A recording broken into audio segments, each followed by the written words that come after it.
Were you surprised that Kun Chatupon got endorsed by the EC? Not really. I was expecting it. Yes, not least because the other lecture leaders have already been endorsed. So, not a big surprise to me. So what's going to be his future? Is he going to be yes, in the cabinet? Is he going to be a rising star in the House? So the biggest question is whether he will be given the cabinet post by Kun Yingluck or not. Yes. What is the speculation now? The fact that he was granted bail today by the court means that he can be a cabinet member. Legally, he can be. If the court has waited for Parliament to submit a request for him to perform his duty as an MP, that could be complicating. Yes. Because that means that when Parliament goes into recess, Kun Chatupon may have to go back into jail. But now that the court itself has already granted him bail, so there's no complication about him having to go back to jail anymore. So he can perform his ministerial function if he is given a post. Is that politically possible? I don't think so. Legally possible?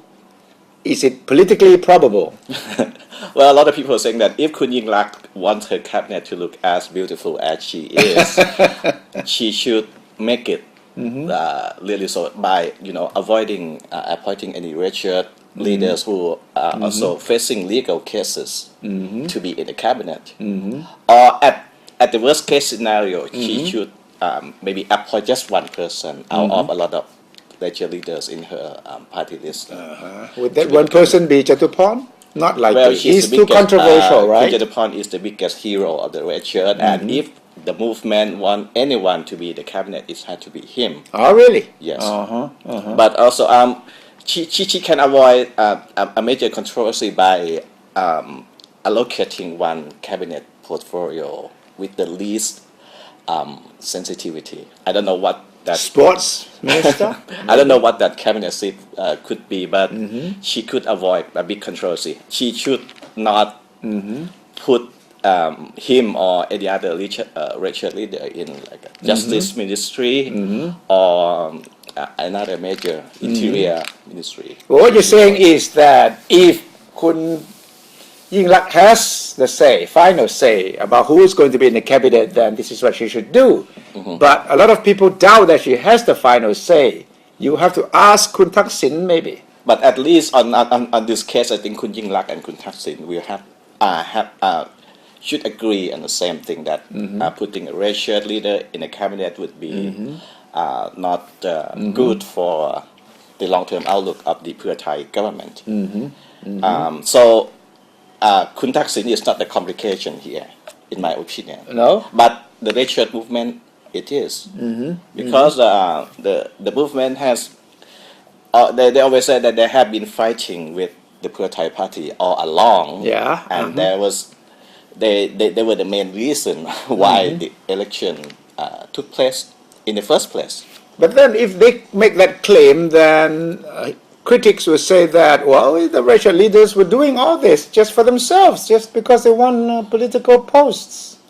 They were not really fighting for democracy or for the poor. They can say that democracy is about representation, and now that they have won one battle, so they can also claim that, well, to be a minister will enable them to achieve the promises to the poor, to the people. Yes. So depending on how you look at it, right, this is going to be a very, very interesting situation.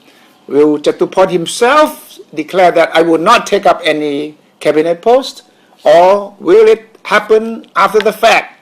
So we will have to wait and see how he is going to handle this very, very sensitive issue. Not only Yingluck, but Chatupon himself.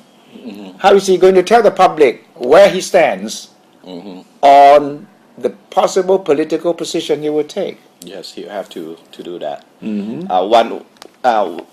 One side that may not be that good for Kun Yingluck is the fact that Kun Apiwan, also another Labour leader, he has said that he will not he did not want the post of House Speaker, and a lot of people interpreted that as a sign that he also wants something in the cabinet. So if Kun Jatuporn is thinking the same, that would be a big headache Yeah. for Kun Yingluck. On the other hand, you can also say that Kun Jatuporn should be given the post as Interior Minister so that he can pursue the cases of the 91 persons who died in the last year's incident. So he can really go deep into it to find out who was responsible. Yeah, he really has a case to argue for. He can always say that if you want real justice to happen in Thailand, I can deliver it. Wow. We'll see how he's going to handle himself and how to make the whole thing look the way that he wants it to look, and that is that he has done all this for the public and not for himself only.